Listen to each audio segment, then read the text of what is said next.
नमस्कार दोस्तों, हमारी आज की कहानी है बुजुर्ग बोझ नहीं अनमोल धरोहर।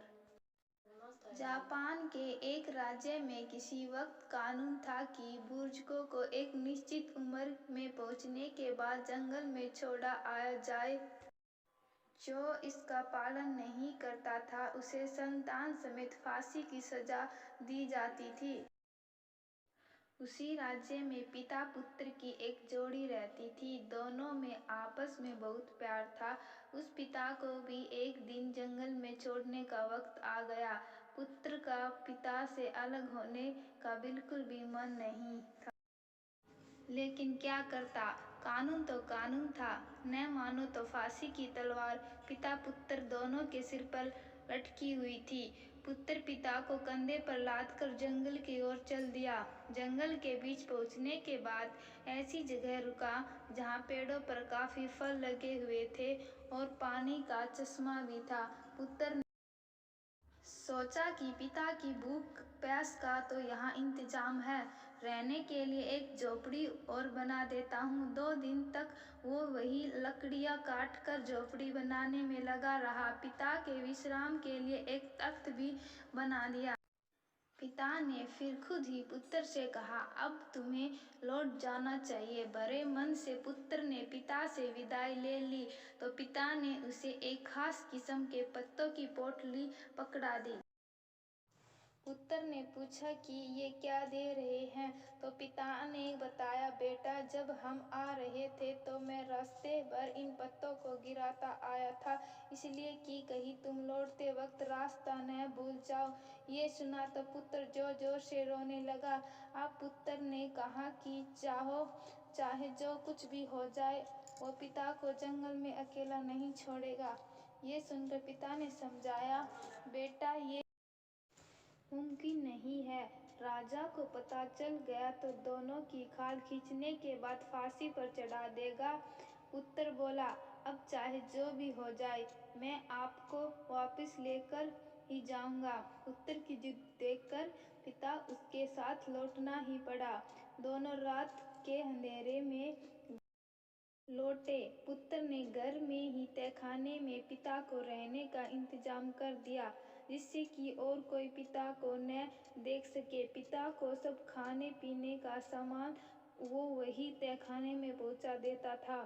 ऐसे ही दिन बीतने लगे। एक दिन अचानक राजा ने राज्य भर में मुनादी करा दी कि जो भी राख की रस्सी लाकर देगा उसे माला माल कर दिया जाएगा। अब भला राख की रस्सी कैसे बन सकती है? उस पुत्र तक भी ये बात पहुंची। उसने पिता से भी इसका जिक्र किया।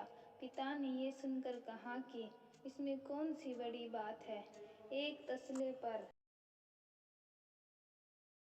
रस्सी को रखकर जला दो, पूरी जल जाने के बाद रस्सी की शक्ल बरकरार रहेगी। यही राख की रस्सी है, इसे राजा को ले जाकर दिखा दो। कहावत भी है, रस्सी जल गई पर बल नहीं गए। बेटे ने वैसे ही किया जैसे पिता ने कहा था। राजा ने राख की रस्सी देखी तो खुश हो गया। वादे के मुताबिक पुत्र को अशरफियों में लाद दिया गया। थोड़े दिन बाद राजा की फिर सनक जागी। इस बार उसने शर्त रखी कि ऐसा ढोल लाया जाए कि जिसे कोई आदमी बजाए भी नहीं, लेकिन ढोल में से थाप की आवाज लगातार सुनाई देती रहे। अब भला ये कैसे संभव था?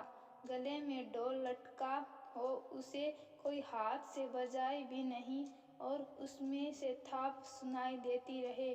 कोई ढोल वाला ये करने को तैयार नहीं हुआ। ये बात भी उसी पुत्र ने पिता को बताई। पिता ने झट से कहा कि इसमें कौन सी बड़ी बात है।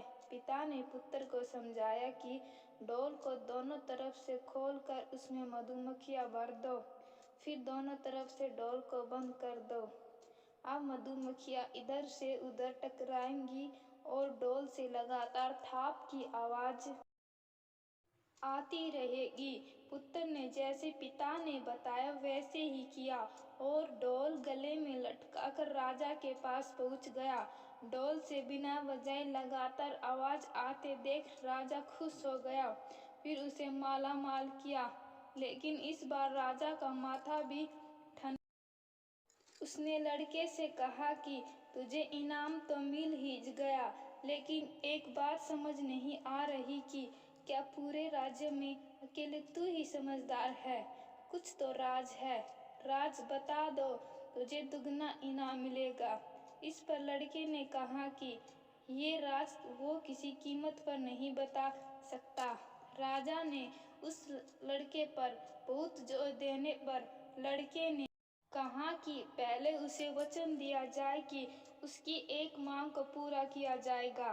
राजा ने वचन देने पर लड़के ने सच्चाई बता दी, साथ ही मांग बताई कि उसी दिन से बुजुर्गों को जंगल में छोड़कर आने वाले कानून को खत्म कर दिया जाए और जो बुजुर्ग हालत में जंगल में भी रहे हैं उन्हें सम्मान के साथ वापस लाया जाए।